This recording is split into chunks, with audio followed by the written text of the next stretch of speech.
Good evening. I'd like to call the November 28, 2016 meeting of the McCracken County Fiscal Court to order. This time I'd ask the clerk to call the roll, please. Commissioner Bartleman. Here. Commissioner Byer. Here. Commissioner Wathen. Here. And Judge Leeper. Here. At this time I'd ask Commissioner Bartleman to lead us in a word of prayer. Father, we thank you for the blessings of this day. We thank you for the opportunity we have to petition our concerns and needs to you, Father. We pray you be with us as we deliberate the business of the county, Father, and talk about things of the future, Father. We just ask for your guidance and wisdom in all that we do. We pray for all our police officers, our sheriff's officers, our first responders in the county who give of their time and put their life on the line every day, Father. We just pray you be with them and give them safety as they perform their duties to protect the citizens of this county. Father, we're just so grateful for what you do for us. It's in Jesus' name we pray. Amen. Thank you, Commissioner. At this time, would you join me in the Pledge of Allegiance? I pledge allegiance to the flag of the United States of America and to the republic for which it stands, one nation, under God, indivisible, with liberty and justice for all.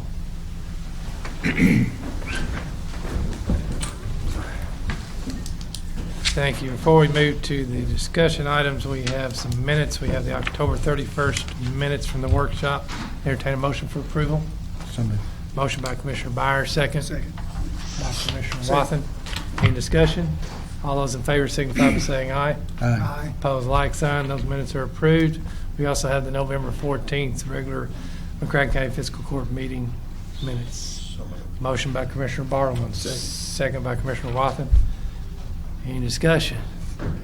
Seeing none, all those in favor signify by saying aye. Aye. Opposed, like sign. Those minutes are approved. At this time, we have 3 discussion items on tonight's agenda. The first one is our convention center and some effort to make improvements to the convention center and make some additions. And we have Brian Katz, who's the chairman of the board, and other people here he may call on if need be. Brian, would you come forward?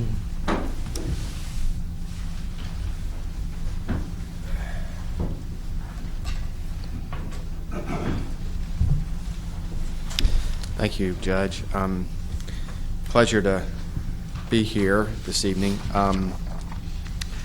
We met, our board met, I guess it was last month, to establish priorities for the capital improvement plan. I was here more than a year ago, I think, when we talked about some of the items to be included, and so I wanted to come back and share with the fiscal court sort of where that project stands.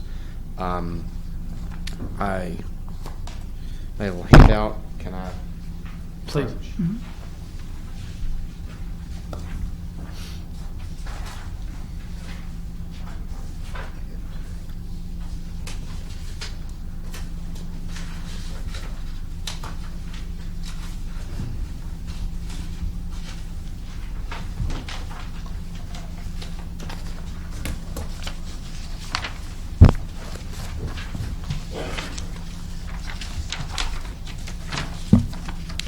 And I should add, with us tonight, we have Chuck Tate, who is our operations director, and Michelle Campbell, who is in charge of marketing, are here. And then Jonathan Perkins from the city is here. If there's some questions that get beyond my ability to answer, perhaps they can help us as well. So I think where things stand, it's contemplated that at least for the initial fundraising, the initial capital to be obtained is contemplated to be $3 million. It's my understanding that the city and perhaps the judge have had some communication about doing that through a private placement, what I understand is that's moved forward, and I'm no expert on that, but it's basically a qualified bank loan of sorts instead of doing a bond issuance, and it appears, and again, I'm sure Mr. Perkins would be able to answer any questions about that better than I can, but it appears that the the cost of capital is quite low, and perhaps that's the best way to go. And so it's my understanding that that's sort of where the things are headed currently is obtaining funds that way. And so it's contemplated that $3 million is the amount that is going to be raised with the initial, at least initially, with additional funds potentially available or that would be obtained down the road. But so initially it'd be $3 million. It's been discussed, and as far as I know, everyone is on board that of that amount, $1.4 million would be repaid to the city of Paducah for the cost incurred to relocate the Dome Pavilion. That's obviously a round number. I don't know that it's to the penny, but I think that's fairly close. I'm told that the professional fees and borrowing costs are going to be about $40,000, which would leave net proceeds of $1,560,000. Our board approved at our meeting last month using a good bit of those funds to build a commercial kitchen. And I'll go through the list, and then we can discuss any items of particular interest. Additionally, we had a storm, I guess, in May, and recognized when part of the front facade of the building fell off that we had some issues with EIFS, which is this acronym EIFS. And we really don't know the extent of the damages. When the piece fell off, it was learned that there were some problems behind the EIFS, which is not uncommon with that product, particularly that product when it was applied in the time frame that it was applied. And so that $250 is sort of the high end of what we think it could cost to do repairs. It's really going to take a bit more investigation to figure out the extent of what we need to do. That number, I'm told, could be as low as $50,000 and as high as $250,000 to do the EIFS repairs that we think we're going to need to do. Additionally, we badly need to redo the lights in the expo. Chuck Tate, I'm sure, and Michelle could speak to that. I'm told that they're very unreliable, and we've had sometimes difficulty getting them on and difficulty getting them off. So it's contemplated that we would spend about $100,000 redoing the lights in the expo center. And then the balance of whatever is left, which we hope would be around $360,000, maybe more, would be used to purchase various items that we're labeling FF&E, furniture, fixtures, equipment.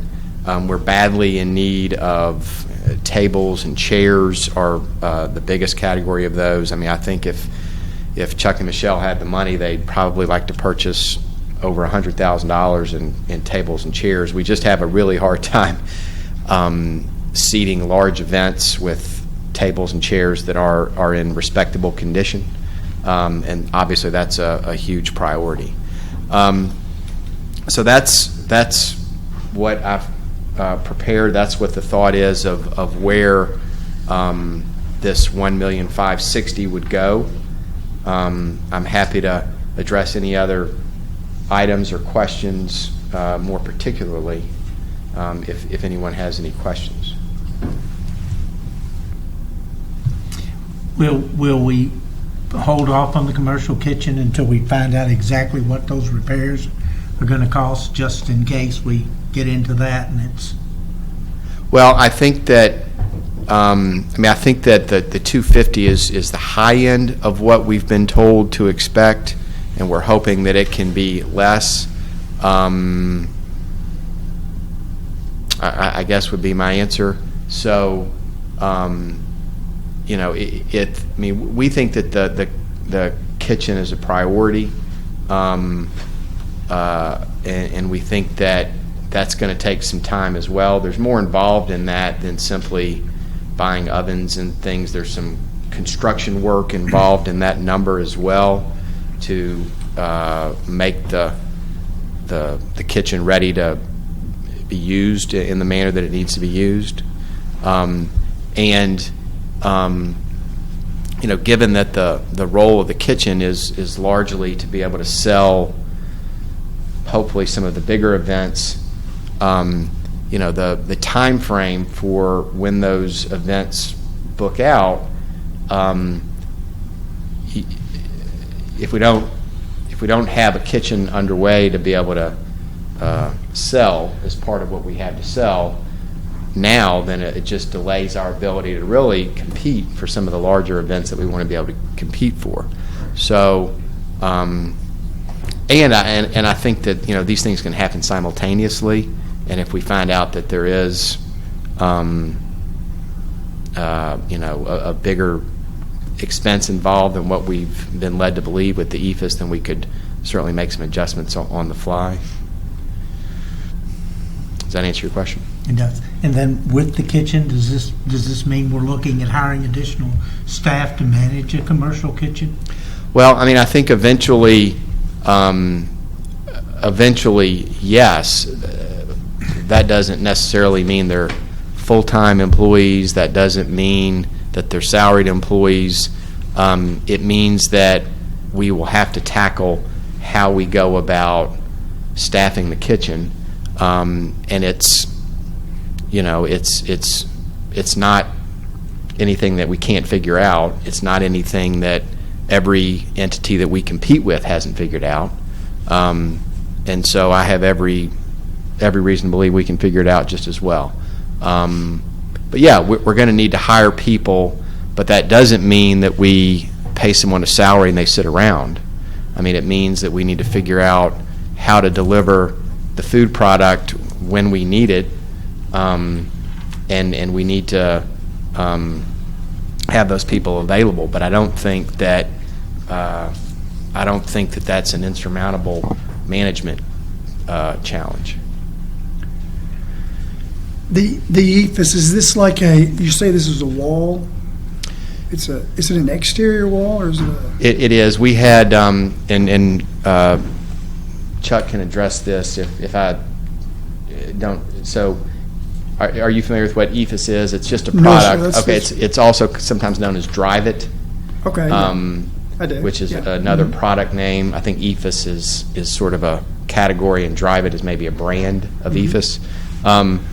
So the exterior is Drive It on a good portion of the facade of the convention center, and that product has had a lot of problems all around the United States, and it just really they didn't know how to apply it when they started using the product, and 20, 30 years later they figured it out. But so there's some moisture that gets behind it and some rotting that occurs, and that's what was observed when part of the wall fell off. And so we don't know how extensive the problem is. We've been given some estimates of a range of what it's going to take to fix it, and we'll continue to investigate that. But that's essentially what the issue is in certain areas it's just gotten really thin where we need to figure out how much damage there is behind it, and then if we need to fix everything that's behind it or just sort of recoat might be the way to say it. Chuck, would you say it any differently? Yeah, that wall system, I'm a little familiar with it. It's styrofoam, and then it's applied to that. So if you have an exterior problem, I mean, it would be, if you're having damage coming into the interior, I think that would probably be a priority, probably before a commercial kitchen, I would guess. Because if you're damaging the inside of it. There's not any damage on the interior of the building, but what we think is that there's some rotting that's taken place between the facade and what's behind it. Okay. All right, thank you. But we agree that's a priority, certainly. Yeah. And and we're addressing it. Commissioner Barber. Brian, I continue to have concerns about the cost of the kitchen. As I've expressed, I'm a member of the Convention Center Board, and I've expressed concern about the cost of the kitchen. When right now we don't have enough meetings and dinners to really justify the expense of a kitchen. My personal preference would be to hold off on the kitchen and keep the money, the potential bonding capacity, and 4 or 5 years from now, if business picks up, then build the kitchen. We were told that we have not lost any meetings of any kind because we don't have our own kitchen and can't provide food. And some people say that it's better having 6 or 7 vendors provide food at the center because there's a variety of food and they can choose what they want. I just think to spend that much money on the kitchen when we only have a few events every month that would use it, I just think we'd be better off waiting and holding that bonding capacity. We had a meeting about 2 months ago of the Facilities Committee and the Long Range Planning Committee, and at that committee meeting it was unanimous among every member of the Convention Center Board or on those committees that we should delay the kitchen. And then when we got into the full board meeting, no one spoke up except me. The others didn't speak up, and I don't know if they voted aye with the voice vote or not, but I think there's concern among the board members if they would speak up and discuss it more. I think there's concern among maybe not a majority of the board members, but among some of the board members about spending that much money on the kitchen. Part of the concern is that if we have a kitchen, there is going to be increased expense, and that the operating expenses, we might lose money, and we're already on an awful tight budget, and then there's going to have to be maybe there might be a request to the city or the county to provide more funds to pay the bills. I think I've looked online with different scenarios of how some centers operate, and I've seen a lot of them do have their own commercial kitchens, but some of them will sign contracts with a number of vendors, and then the operators of the meeting facility, if they're coming in, if they want pizza, they go through the Convention Center Board, and the Convention Center Board operators go to the vendor that provides pizza, and it's all paid through the Convention Center Board. And there's no private vendors come in. We don't have to worry about whether or not we get our full commission off meals, and I think we can probably make more money now than what we are making off of meals if we did it that way. But I just have concern about spending that much money on a kitchen that might sit unused or used very little for 5 or 6 years till we really have a lot of events there.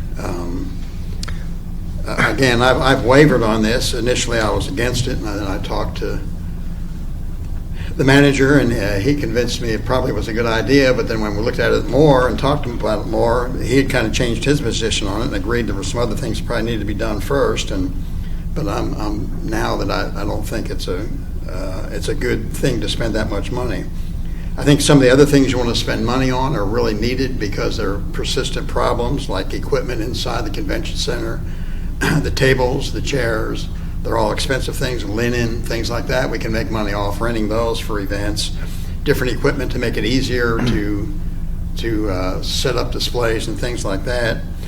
I think there also, if I remember, there was a proposal to renovate an area to have executive offices, which don't exist there now, that we need for our employees. So when somebody comes to talk to them, they don't have to sit out in the hallway or in a big meeting room somewhere. It'd be a lot more efficient.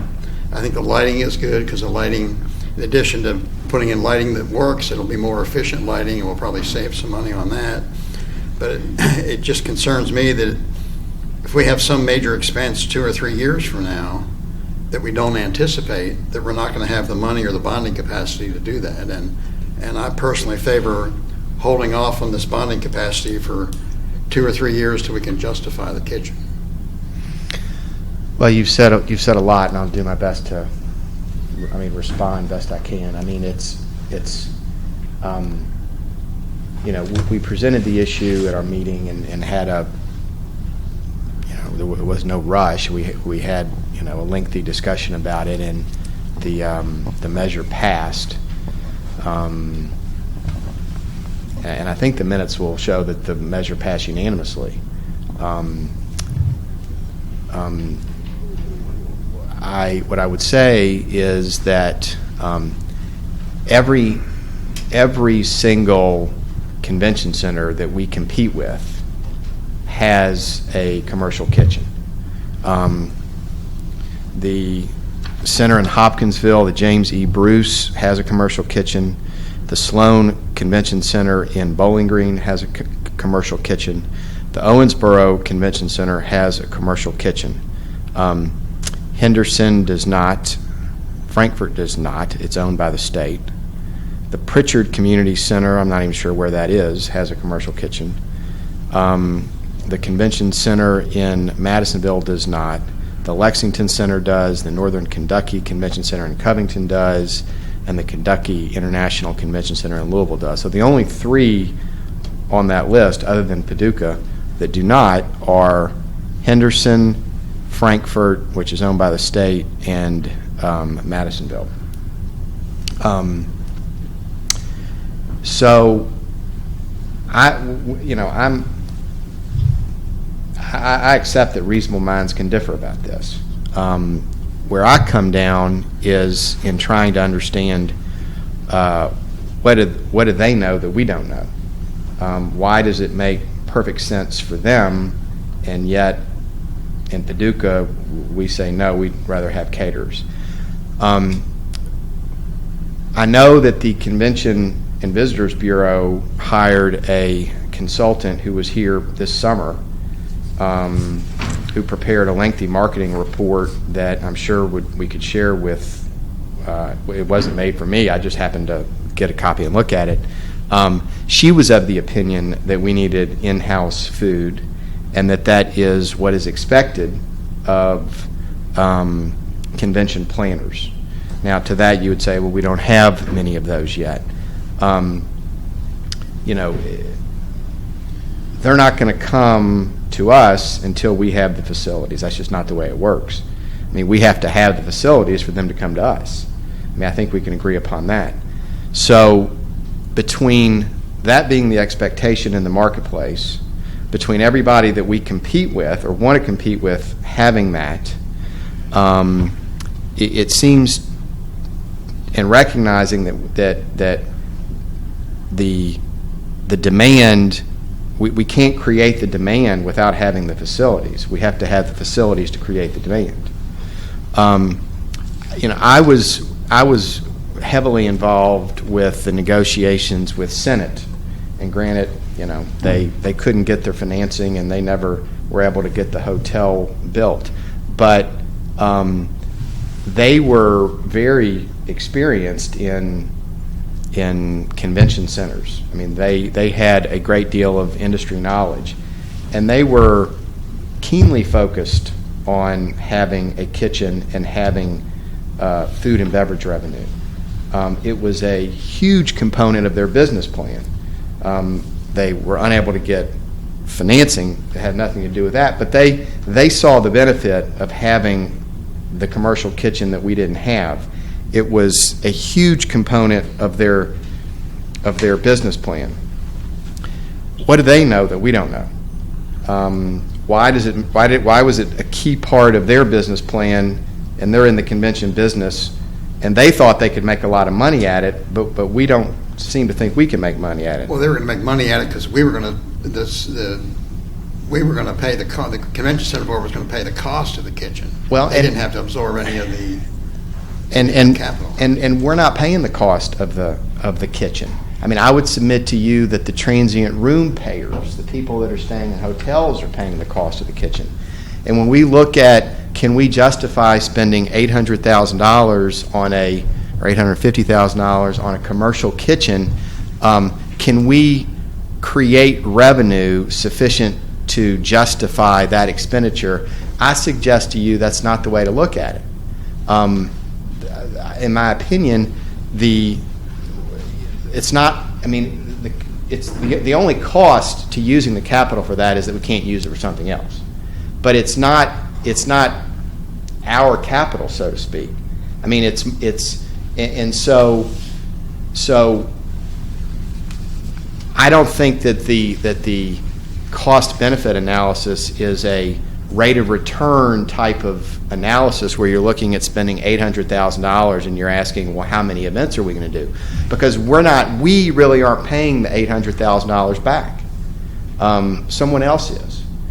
And I think that that's a significant difference. And when we look at, well, what's the return going to be? I don't think we need to try to justify it on how many plates are we going to sell and how much stuff do we have on the books now. I mean, the other thing that I said with Mr. Byer, I mean,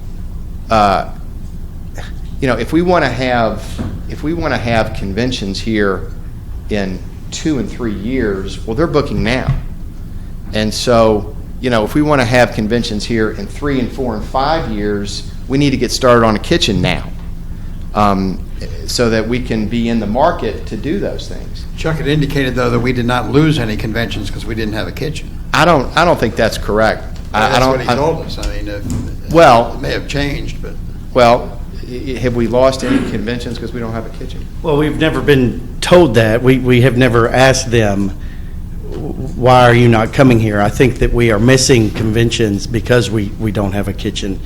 But I wanted to make a quick point is that some of the county courthouse offices, the CACOs and different departments that go around the state and have their conventions, I actually had a convention here recently. They were able to go to a local event center because the event center was able to give them a deal on the room because they were going to make revenue on their food and beverage.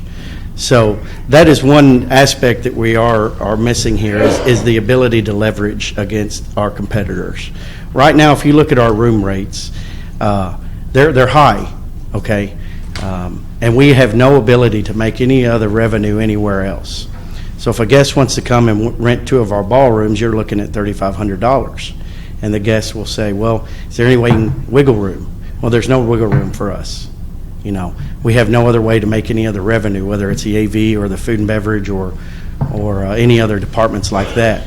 Now, if we can get competitive and be attractive and compete with the other markets out there, we look forward to being able to do that. Bill raised some great points and some great questions. I completely agree. Bill and I had some great discussions about this, and this. And when I came on board exactly 6 months ago, I was presented with a capital improvement plan.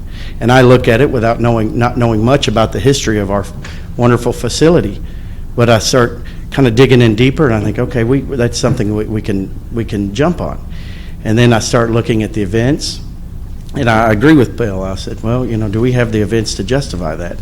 And then I start making phone calls to other people, other convention centers. And it's a lot like with the ice rink that we brought in the Schrader Expo. We didn't wait for that ice rink to come rent our facility. We hosted that ice rink. So we're able to bring in guests from all over the region that come to McCracken County and Paducah to take advantage of the ice skating rink. And it's a lot like with the kitchen. The food and beverage department. We host our own events. We host a Christmas ball. We host a New Year's Eve ball. We host a Valentine's ball. We host a brunch for Mother's Day. We get a little creative and think outside of the box and host our own events. Eventually, those big conventions will come to us. A lot like other convention centers, they offer creative dishes just like any others. I can understand local caterers being against this. I totally understand it. But we have to be able to compete and create more revenue streams for our facility as well.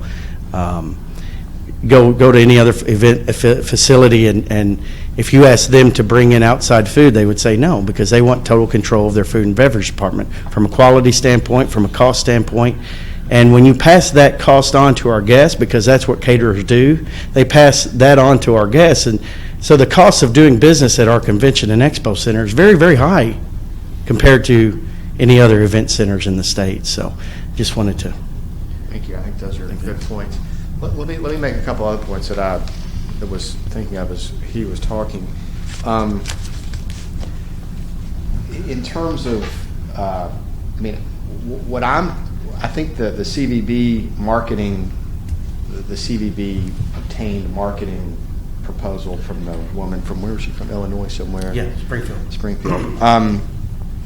I think she makes the point in there that meeting planners want to deal with one person. They want to make one phone call to be able to make arrangements for their meeting. Right now, if they call Chuck or Michelle, they are told, well, you got to call this guy for your AV needs. Here's his number. And here's a list of 12 caterers you can call if you want any food. And here's someone you can get the bar from. And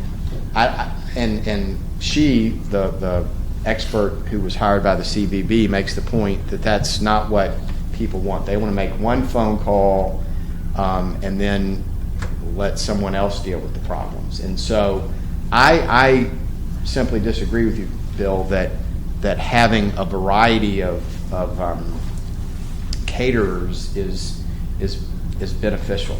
I mean, I think that we should be able to serve any type of food. I mean, certainly we can make arrangements to any type of food. And then I'm also told that, if you want to bring outside food in, that some places, I think, allow that for a fee, and probably a healthy fee to discourage that sort of thing, I would think. The other point that I would make is, and I think this is what Chuck just said, is that the caterers that are coming in and using our facility, I have to believe that we can sell the product cheaper, but certainly if they're making money doing it, they're not losing money, right? So if they're making money doing it, surely we can make money doing it. Why would we believe that they can make money doing it but we can't? They've got to use those dollars they get to buy their oven, right? But we've got another source to pay for our oven. Not to mention they're supposed to be giving us 10%. So it just doesn't make any sense to me to think that we can't sell that plate of food equal to or cheaper than them and make equal to or more money than they're making. This board was very clear to us that you wanted us to be financially self-sufficient, that you don't want us coming back to you asking for money. I think that this is a move towards financial self-sufficiency. I mean, what other ways do we have to generate revenue? We can sell more rooms more frequently, and we can sell food. And I think we can make money at the food. Right now, we're getting next to nothing for the food that we sell. So it strikes me that this is in furtherance of being self-sufficient. This is a potential way to make substantial revenue. Our cost model is different than a private, and it's better than a private provider of that food, because we've got this other source to pay for our our ovens, and our pots and our pans, and they don't. And so, I really think that this is a move towards financial self-sufficiency, so I think we need it. I think if we build it, they will come. I think it gives us the ability to be financially self-sufficient. I'm not in favor of the kitchen, but I think it's the right thing. I think it provides it's headaches, but I think it's the right thing. For all the reasons that I've said. One more comment, and then I'm through. I'll have two comments. Number one, I hope that when it comes time to do all these projects, that the cost of the kitchen doesn't take away from some of the FFE and some of the other work that needs to be done. I would hope that if something had to be cut and reduced, the cost of the kitchen is done maybe in stages and is reduced, because I think, although you don't list those in this list we had, I think some of those things are really important to have good tables, good chairs, the equipment we need to do things right inside the center to make it more comfortable for those who rent it. So I hope when it comes time to do these projects that if the kitchen comes in at higher than what it is, I hope cuts aren't made somewhere else. I hope that's the last thing. I And think number two is I have opinions on the convention center board, have a vote on the convention center board one way, but when it comes to the fiscal court, I think, although I might not like everything you're doing, I think we're obligated, if a recommendation comes from the full board and it's a majority of the board members vote to do these things, I think as a member of the fiscal court, we don't need to micromanage and try to do something else, because I think we have to set the board. So although I have a lot of questions about the kitchen, if in the final recommendation comes from the convention center board, unless something else comes up, I probably would support what the full board does, even though I might not personally agree with those. But Right. I just felt necessary to once again express my concerns about that. Well, I think they're legitimate concerns, and as I said, I think reasonable minds can differ about whether it's the right thing or the wrong thing. I think your other point is absolutely well taken, and you know, we have more fundamental needs. Tables and chairs come to mind, and having a structure that's not falling apart would be certainly ahead of a kitchen. So your point's a good one in terms of making sure that we have those other needs met before all the money is spent on the kitchen. And I think that that's certainly something that can be done and will be done. And I'm also wondering if there's ways to cut the cost of the kitchen. I mean, $850,000 seems like an awful lot of money for. Well, I agree with you, and I think there may well be, as I say, some of that number includes some construction that I understand needs to be done to ready the space, and it's not just equipment and that sort of thing. But I mean, we will certainly do everything we can to keep it to a minimum, while keeping in mind that some of the other things are not. I think they're clearly more fundamental. I mean, you got to be able to get the lights turned on. So I agree with you. Those expenses probably need to be incurred first to make sure that we have everything that we need in that regard. Do you mind if I say Please. one other thing? On the lights in the Schrader Expo, that would be a complete LED conversion. It would be passed on to our guests. The rental rates on that Schrader Expo could come down quite a bit. Right now, the cost of operation of that is roughly $100 an hour to run those lights at 100%. The switches are very, very temperamental and sensitive. So that number does reflect a complete LED conversion. The commercial kitchen is equipment heavy.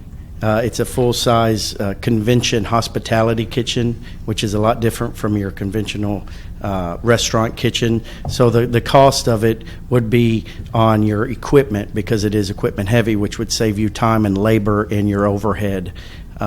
Flash freezes, combi ovens, pass-through warmers, a lot of more efficient, energy efficient and labor efficient equipment. I think that's when a lot of people see that number, they think a kitchen. It's just a tremendous large number, which I was in complete agreement with. But when I start looking at the equipment list and the complete renovation of that space as it stands now is going to take quite a bit of money to just get it up to speed. So I don't know if that was able to help, but it is an equipment heavy number. That equipment's pretty expensive. So Thank you. Any other questions? Let me say that I really appreciate the work the staff is doing. I think it was good to hire our own staff to operate it rather than try to contract it out or have somebody else do it. And the staff really has a passion for what they're doing and really working hard to come up with outside the box ideas. This body certainly helped us. We led in that direction. yes, it has, and thank you, Mr. Bartleman, and thank you for your support on that The Baptist Health Ice in the Expo will be looking for you all. We had a big, wonderful weekend this past weekend, so we hope to see you all very, very soon. I guess what would happen, It's fitting if we come, if Baptist Health sponsors it, because they'll probably get business from us after we get on ice skates. we'll have an ambulance on ready. I guess I'm told that there's a interlocal agreement being worked up that I guess has to be done by lawyers that do that sort of thing, and Right. that's something that's going to be available for your consideration for your December meetings. Yeah.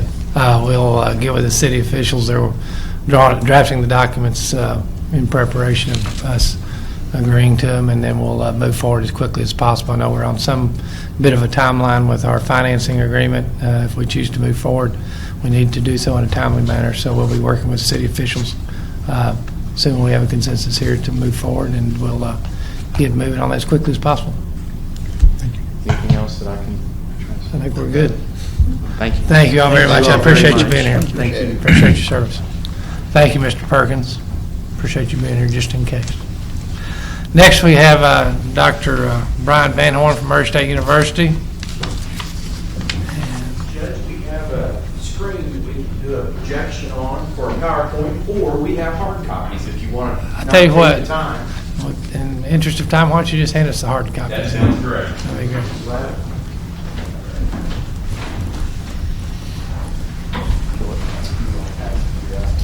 We've got enough for everybody, I believe. Thank you.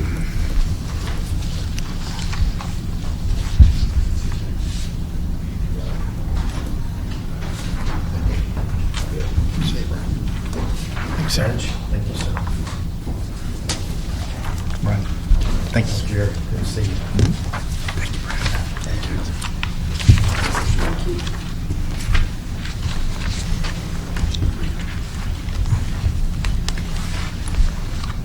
Good evening, and for those who I may not know, my name is Brian Van Horn. I'm the Associate Provost at Murray State University, and I work with the regional campus here in Paducah. And the judge and I had a discussion about kind of updates for the building that we have here because of the generosity of McCracken County and the commissioners in building this building. So I'm here to share good news tonight. You can probably use all that you want. So I'm going to give you a little bit of an update. I'm going to walk you through these slides and kind of talk you through them. First of all, just a show of hands, how many in here have been in the new campus at one point or another? Probably most everybody in the room at some point or another. We're very proud. $10 million facility that came in under budget. Extra parking spaces, Commissioner Bartleman. We got a really good product when we built this building, and a lot of people to be thanked for that. My first slide really talks about the meat of the building, and the meat of the building is, I'm going to summarize some of this for you, that way I can answer some questions at the end if you had them. We opened in January 2014. It's 43,000 square foot facility. It has 19 learning classrooms, it has 2 computer labs, and it truly has top-of-the-line technology. If you haven't been in that building when we teach by interactive television, it's really phenomenal. We have a control room where one person really overlooks about 5 different rooms, where an instructor may be, in one case we did it from Japan, or simply in Murray, Kentucky, or Madisonville, or one of our other facilities somewhere. So it really is a very efficient way, once built, to get education to the students and provide access to education, which was all of our goals in doing that. In the fall of 2016, there were 84 courses taught by 53 different instructors at the Murray State campus here in Paducah. And I think you'll find that interesting because one of the things that was talked about when proposed was, what does it really do for McCracken County, for Paducah? What is the contribution besides just access to education? Provides a lot of jobs. And most of these people are part-time people. Few are full-time. But having said that, a lot of people coming and going from that facility.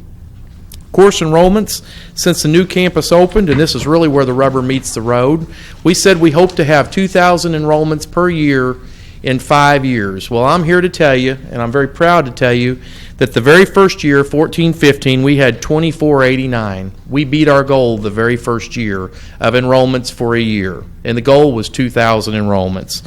You look at 15-16, it was about the same, and you look at 2016, and that only includes the fall and part of the summer. So don't be alarmed by that lower number on that last page. We just haven't gotten to the last part of that year yet to look at. What's an enrollment? Is that one person or is It's- that 1 hour? It's one person in each class. So Commissioner Bartleman, if you and I each took 2 classes, it would be counted as 2, if you will. Two for each of us, so it'd be 4 enrollments. It's a statewide count. One other question, too. Yes, sir. Of the 53 teachers who taught, how many of those were face-to-face and how many were interactive? Or do you know?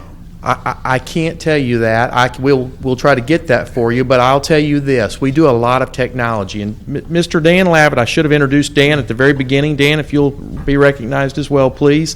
He's doing an outstanding job. Dan is our interim director. He is our assistant dean at Murray State University, and he's really what gets a lot of this stuff done. So I appreciate your efforts. Can you answer the commissioners? Can you give a let's. I was going to say 50%, Bill. About 40 to 50 are face-to-face. Yes, sir. Yes. Let me tell you. Let me give you a couple of programs for examples. The education program, elementary education, almost all the graduate programs, almost all the graduate programs are face-to-face type of degree programs. Education's a face-to-face degree program. Social work has a fair number, but here's what you really need to hear. Even though this instructor may not be here every single class, we strongly encourage the instructors to come to each of the regional campus sites once or twice every semester, because we don't want it to be a talking head on a television screen. That way they get to know the students. So I think it's safe to say every class we have has an instructor in that building at the minimum, and I'm giving you the most conservative approach I can, of once a semester, usually 3 or 4 times. Does that help? If you look at the degree programs, that's what I'm most proud of. One of the things that we had done at the South Side, the old Chris Center, was we'd just outgrown it. We didn't have more space. We didn't have the kind of space we needed, and we didn't even have the space to really add on at that point for really technology-friendly kind of classrooms. We have 15 undergraduate degree programs where if you go from West Kentucky Community Technical College over to Murray State University, you can complete your degree completely here in Paducah. That's a lot. That is a tremendous number of degree programs at the undergraduate level. And then you add on the graduate level programs: educational administration, human development leadership, public administration for you folks. We've got a lot of people in county government in here that have those degrees or pursue those degrees, and then teacher leadership. Those are degree programs that you can get in their entirety right here in Paducah full-time or part-time, depending on how you want to do it. Fact is, most of our students are part-time students because we appeal to the non-traditional student. People that look like us, they go to work from whatever hours or go to 2 or 3 jobs during the course of a 7-day week, and then they come to school either in the evenings or for a couple classes during the day. But it really makes access to education. We also have other degree programs that are not listed in which you can get a large part of, but we only list, in faith and advertising, we only list the programs that you can get everything. Are some of these online, or are they all at the center? Most of these that we're showing you are at the center. Most of these are, and just pieces of these are online. Right. We have a tremendous number of other programs that would be online. So you can't get all these online. You have to go to the center to get them. You have to go to the center to get Benefit most the of center. these. If it wasn't there, they couldn't get these degrees. 100%. That's exactly right. Now, I'll tell you, Commissioner, a lot of the courses anymore, we're going to students that are doing, and you have a background in some of this as well, a lot of students are doing part-time online, part-time on-site. It's still good. Most of us around this table probably have been out of college for a few years. It's still good to put a teacher and a student together, and students together, and here's why. They learn a lot from each other as well as the instructor.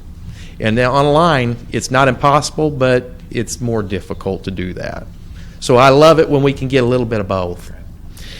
The next degree, now we can hang our hats on about every slide we've got, and you can hang your hats because you voted to help us produce this and provide this access to education.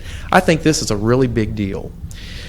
The accelerated MBA program that we ran here in Paducah, we ran 2 cohorts. And if you don't know what a cohort is, it's where you start a program, you commit to 2 years, you say you're going to take every class when it's offered, and then you're done. If you miss out, you've missed your chance at the cohort. It's only offered one class each time. We ran 2 cohorts. Now, I'm over campuses in Henderson, in Madisonville, in Hopkinsville, and Paducah. We've ran cohorts at each of those locations, one. The one here in Paducah, the first cohort had 42 students. That was almost double what we had at any other regional campus. I'm very proud of that. I am very proud. How many communities the size of Paducah, McCracken County, communities/regions, can say they graduated from an AACSB, the highest accreditation you can get in business, accredited school? They graduated 66 new MBAs in 3 years. Commissioners, Judge, that's really unheard of. And it's not me that did it. It's not just Murray State, but it's the whole community that really supported it. We really should be proud of that accomplishment. And I want to give credit where credit's due. We've got probably the best dean of business in America, Dr. Tim Todd. And Tim made it available. So often you have to fight with your own folks to get access to education, and that was not at all the case. Dean Todd worked extremely hard to make sure that we had that opportunity. But 66 in 3 years in this area is unheard of. So where are our students coming from? I think this will really surprise some of you. 17 counties and 4 states. Who would have thought in Paducah, Murray State, we'd have people from more than just Illinois and Kentucky? Probably not many of you. Now, granted, we don't have a ton, but we've got one from Tennessee and we have one from Indiana coming here. But I'll bet all of you would have been surprised to realize that we have 17 counties represented that come to class right here in Paducah. And I know a lot about the commissioners and the things that you have to worry about with taxpayers and tax dollars and all the above. All these people are probably eating dinner and maybe doing a little bit of their other errands while they're here in town. So it was a good economic decision for McCracken County. Educational attainment rates. Judge and I both sit on an economic development board. Some of you others deal with that on a daily basis in personal lives or your professional life right here as commissioners. One of the first questions asked when a new employer comes to town is, how many people do you have that will apply or can apply or are job or workforce ready within our community? Excuse me. The state of Kentucky has a lower average at 17.10% to the national average at 24.4%. Murray State represents 18 counties. So you go from Henderson to Hopkins to Christian, and then you go all the way over to the river counties in the west. 18 counties total. There are exactly two in Murray State's district that are at the state level. Those are your very own McCracken County and Callaway County. So 2 of 18 meet the state averages. I can't help but believe that gives McCracken County a leg up when it comes to recruitment of potential business. Because when they come in, we can at least say we're one of the highest educated counties within the state of Kentucky and within the western part of the state. That's an accurate statement across the board. But when you look at some of these counties, and I won't read them all because you guys can look at them yourselves, this is why we did it. We wanted to provide access to education. Any questions on that slide? That's a big deal, and that's one that you'll move points at a time, not full points, but 10.2 to 10.3 or 4 is a big deal in that number. We just keep moving that up. If you look at the averages over the years, we keep moving it. So how do we help McCracken County? First of all, we make it easier for adults to go back to school and get their degree or retrain. We work to improve the educational attainment level, and once again, if you talk to Scott down at the Economic Development Council, he'll tell you, he'll tell you that's one of the areas that they ask about, or one of the questions very first. And last but not least, this is a Brian statement, but it's true. When you train adults and when you educate adults, they rarely leave your region. They stay, they pay tax dollars, they contribute to the community and the region and all of the organizations that we all believe in as citizens. When we train 18-year-olds, I've got my own children, I'm not pushing them off to the side, but the building here is training adults, not necessarily the high school students right now. And that's really an important factor, because when we train a chiropractor, they may come back to this area and they may end up in Nashville or Louisville or somewhere in between those locations. When we train an adult, they typically stay right here at home. We might have some of them in the room too. Last but not least, what do we do at that building besides just the educational? I think you'll be proud of this. You talked a lot about the convention center and a lot of those things a few minutes ago, and we do not have a kitchen, for the record. Having said that, we do a lot of things at that building. The mayoral and the commissioner forums, you folks were probably part of those. The federal firearms licensing seminar, training and retreats for Edward Jones, for the police force, for CSI. We serve as a general election location for 2 precincts. And we've held regional conferences, including Inspire and Technology Matters. I could give you an hour presentation. Mr. Lavitt could probably give you a 2-hour presentation on the amount of things that go on in that building. Here's why. The taxpayers built it for us. We're going to do, we try to make it as economical as we possibly can to be in that building. And last but not least, it's the best marketing we have. When a person steps in that building, they may be there for an Edward Jones training, which we had 150 people there, Dan. We could go from all over Kentucky, Illinois, a lot of states right there in the building that you helped us provide. And they came from all over, and they stayed there for about 7-8 hours that day. When you provide those opportunities, a lot of those people say, you know what, I lack 2 classes to get a college degree. And they end up coming back to fulfill their dream that most of them started years ago, and they finish. How about questions from the commission or the judge, please? Thank you, Dr. Van Horn. No question. One question, and this is a safety question. I think I've asked it before, but with the tragedy today in Ohio State, can we lock those classrooms on the inside? All of the classrooms, Dan, I'm looking at you because you're in that building more than I am. I think all the classes are lockable from the inside. Is that correct? From those doors? Okay. Jerry, can we please get back I with hope you? they are. I mean, we recently attended Yeah. a conference, and that was the 3 points that were made was to run, hide, and fight. And I hope we have the ability to lock those classroom doors. But for what you just said, the tragedy today was absolutely tragic. Having said that, we work very closely with the Paducah Police Force as well as McCracken County's department as well. You're in our building a lot as well, a lot of your different offices. Good. We thank the commission, we thank the county and the city and economic development. I've been here. I started the first campus in 1998 on the south side. Those others didn't exist. We've built a great tradition of the national trend is a decline in regional campuses. Murray State's not seen that, but it's because of the support that we have from people like you and the leadership that you provided at a time we needed it. So thank you very much. Thank you, Dr. Van Horn. Thank you, and we appreciate the university and what they do for McCracken County and all of West Kentucky.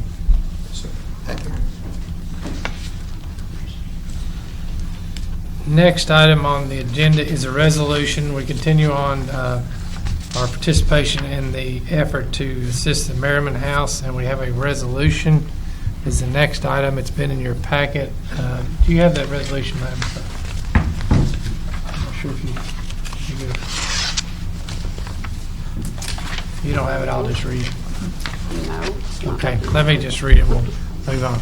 It's a resolution of the McCracken County Fiscal Court. Whereas the McCracken County Fiscal Court has received a community development block grant from the Department of Local Government to acquire new property for the Merriman House. Whereas the McCracken County Fiscal Court wishes to comply with all requirements of the grant agreement for a community development block grant with the state of Kentucky. Now therefore be it resolved that the McCracken County Fiscal Court adopts this resolution to establish the use of all rental payments associated with the project. All rental payments will be dedicated to debt service payments, if any, maintenance, insurance, and utilities of property. If net revenue is generated greater than $35,000 annually, it shall be reported to the Department of Local Government to maintain compliance with the program income miscellaneous receipts regulation promulgated in CFR 570.489, parentheses E, parentheses 1, parentheses Roman numeral 4. And this is dated November 28, 2016. Brad, do you have any comments on what I just read other than let me to answer? You want me to kind of explain why you're doing it? It would not hurt at all. That would be a wonderful thing. And there's Is that the only thing you had in the packet? Because there's several items that you all have to either sign or adopt in That was the order only to get one that I release had of that we had to funds. vote on. I'm sorry. That was the only one that I had in the packet that was indicated we needed to vote on it. Oh, well, okay. Is that correct? Not exactly. Okay. And we can do, I mean, first, I'll just explain where we are in the process. That'd be fine. Of course, the Merriman House grant was announced, I guess, last month. And it's a community development block grant that's coming to the county and will flow through to the Merriman House to help pay for the acquisition of the property. As part of the CDBG grant, there's several items that need to be adopted by the county. And then there's an agreement with the Merriman House because there's some responsibilities that the county will pass on to them since they're the ones that are actually completing the project. That particular resolution, because they will be receiving some rental payments and stuff in the future, and because the property was bought partially with block grant funds, there's restrictions on those funds. Now, what it talks about in there probably will never happen because it's if they have $35,000 in net proceeds in any given year. Most of the time, they might have more than that in gross, but they're going to put money back into the building and spend it on the facilities, and so there probably won't ever be a need for a report. And it will be their responsibility to keep up with and account for those funds. If there ever, did become a situation where there was more than that, there's this report that we have to fill out, and the ad would help fill it out and submit it to the state. The reason that the fiscal court has to adopt the resolution is because you all are the grantee. The way the grant agreement reads, those responsibilities fall to the fiscal court. And like I say, y'all will do an agreement with Merriman House and pass all those responsibilities on to them. So, but there's several other items that we. There's some resolutions regarding housing and stuff that have nothing to do with the project, but we have to pass for because of the nature of the funds and stuff. But if need be, me or Jeremy can come back and kind of go through those and put them on the agenda for the next meeting and stuff if you'd Let me like. put you on hold just a second. Okay. Anybody have any questions on this resolution? Yeah, I'm sorry. That's all right. Anybody have any questions for Brent? Entertain a motion for approval of the resolution. So moved. Motion by Commissioner Byers, second by Commissioner Bartleman. Any other discussion? Seeing none, ask clerk to call the roll. Commissioner Bartleman. Aye. Commissioner Byers. Aye. Commissioner Wathen. Aye. And Judge Leeper. Aye. Now, back to the other resolutions. Well, like I say, Is there there's a number of timing different issue? things that. Is there a timing issue with any of those other Well, documents? they have to be adopted so we can submit it back to the state to get release of funds so we can draw down the money. So that's our timing issue on those. Our next meeting is the 12th of December. Okay. Does that create anything? Because we can take a It recess might and make push this us. work. Let us talk to the state because it was probably going to be the end of December at the absolute earliest before we could draw the funds down just by timing. Let us talk to the state, and then we'll call your office tomorrow and talk about that and see if that's going to hurt us on that. All right, And I know Merriman House, because they took out that bridge loan, so basically they're helping pay that off. So they're quite anxious to get the funds. So. And we'll, if we need to, we'll try to get a quorum together and call a session to move forward Okay. together if that's necessary. Yeah, we'll give you a call in the morning and kind of do that. All right, I apologize for any confusion. No problem. All right, very good. All right, next item is the budget transfers, Ms. Brown. I just asked for a motion on that. So moved. Motion by Commissioner Wathen, second. Second. By Commissioner Byer. Any discussion? Seeing none, ask clerk to call the roll, please. Commissioner Byers. Aye. Commissioner Wathen. Aye. Commissioner Bartleman. Aye. And Judge Leeper. Aye. Next, accounts payable, Ms. Brown. Total $1,298,369.29. So moved. Motion by Commissioner Byer, second. Second. By Commissioner Wathen. Any discussion? Seeing none, ask clerk to call the roll, please. Commissioner Waddon. Aye. Commissioner Bartleman. Aye. Commissioner Byer. Aye. And Judge Lever. Aye. Next, the court orders, Madam Clerk. It is ordered to pay Independence Bank $86,705.98 for the final payment of the Gradall purchase lease agreement. So moved. Motion by Commissioner Watson, second by Commissioner Bartleman. Any discussion? Seeing none, ask clerk to call the roll, please. Commissioner Bartleman. Aye. Commissioner Byer. Aye. Commissioner Waddon. Aye. And Judge Lever. Aye.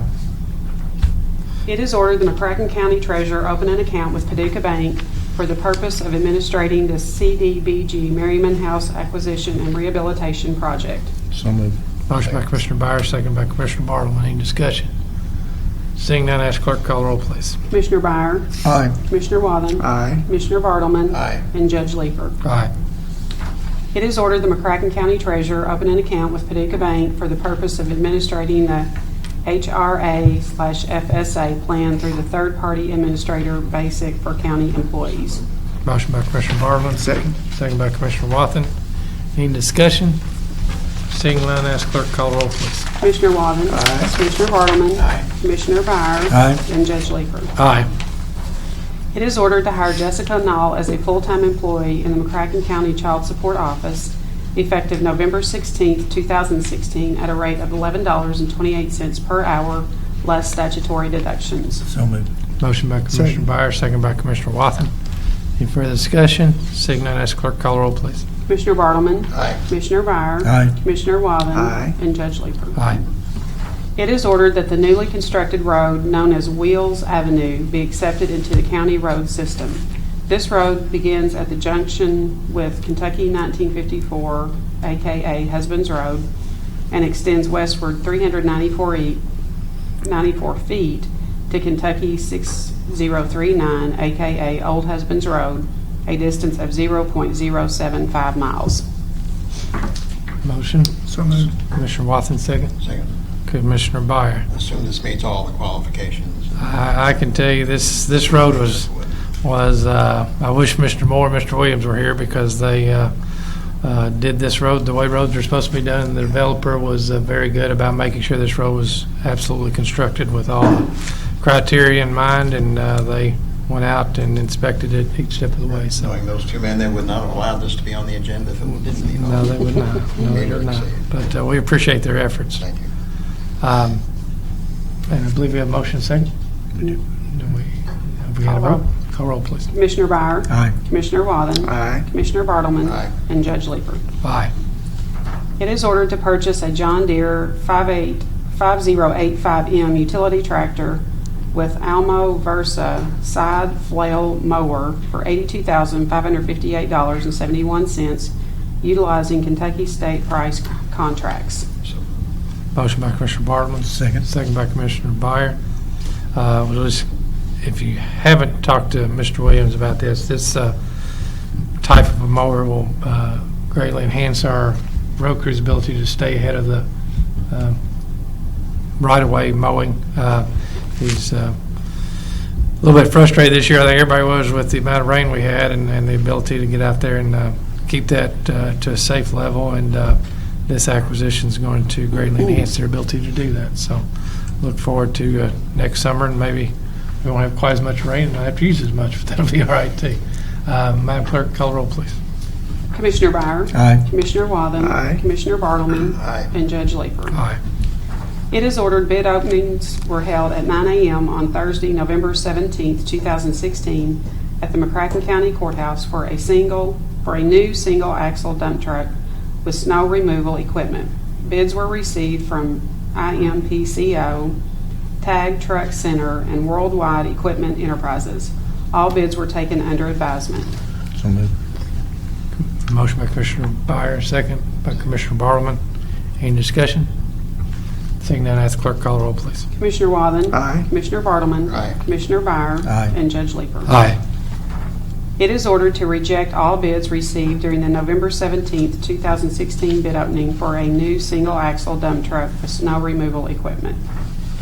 So moved. Motion by Commissioner Watson, second by Commissioner Bartleman. Any further discussion? Did they all come in high? Is that No, actually, and I wish Mr. Moore was here to explain this, but I'll do my best. When they got the bids in, they recognized that they had not been specific enough in drafting the request for bid, so the equipment that was bid was not exactly what they wanted. So they're going to go back, and hopefully these companies will bid with the more specific bid request shortly. But they did not want to buy equipment which wasn't specifically what we were wanting. So Thank you. that's all. Ask clerk call roll, please. Commissioner Bartleman. Aye. Commissioner Byer. Aye. Commissioner Wathen. Aye. And Judge Leeper. Aye. It is ordered the termination of part-time litter abatement employee Bobby Johnson effective November 15th, 2016. Motion. Commissioner Second. Byer, second by Commissioner Wathen. Any discussion? Seeing none, ask clerk call roll, please. Commissioner Byer. Aye. Commissioner Wathen. Aye. Commissioner Bartleman. Aye. And Judge Leeper. Aye. It is ordered to approve the sheriff's receipt for property tax bills for 2016. So moved. Motion by Commissioner Wathen, second by Commissioner Bartleman. Any discussion? Seeing none, ask clerk call roll, please. Commissioner Wathen. Aye. Commissioner Bartleman. Aye. Commissioner Byer. Aye. And Judge Leeper. Aye. It is ordered to pay Julie Griggs, McCracken County Clerk, $5,054.85, one half of the sum of 33,699 bills at 30 cents each, as the county's share of the clerk's compensation for preparation of the 2016 real estate and tangible tax bills. The state will compensate an equal share per statute. So moved. Motion by Commissioner Byer, Second. second by Commissioner Bartleman. Any discussion? Seeing none, ask clerk call roll, please. Commissioner Bartleman. Aye. Commissioner Byer. Aye. Commissioner Wathen. Aye. And Judge Leeper. Aye.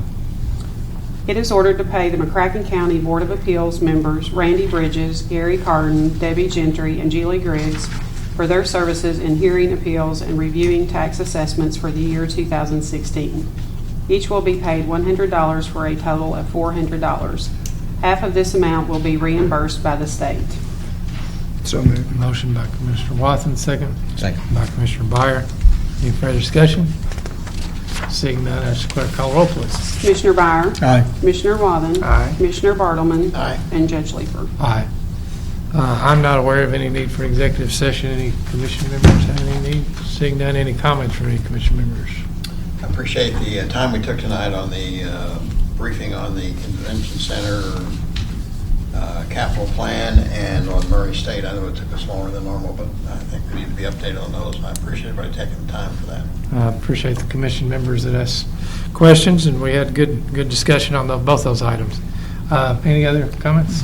Seeing no other comments, I want to make one comment. This is our last meeting that we're going to be covered by Ms. Mallory Panushka. She's headed to Maryland, and I forget the name of the city. Frederick, Maryland, not too far from Washington, D.C. And Baltimore. Very good. So we've been good to get to know you, and I appreciate your work. I've told you on many occasions how much I appreciate your thoroughness and getting the facts right and coming back to us when you're covering the fiscal court. We appreciate that type of effort, and I'm sure the gentleman sitting next to you, I believe his name is John, but I'm not sure the last name. Pfeiffer. Very good. We look forward to working with you too, and as weeks and months carry on. So tonight is a somewhat lengthy meeting for us. You may not always have to eat dinner before you come, but this was one of those meetings where you should have if you did. Anyway, that being said, if there's no other comments, I'd entertain a motion for adjournment. So Motion by Second. Commissioner Byer, second by Commissioner Wathen. All those in favor signify by saying aye. Aye. Opposed, like sign. Meeting's adjourned.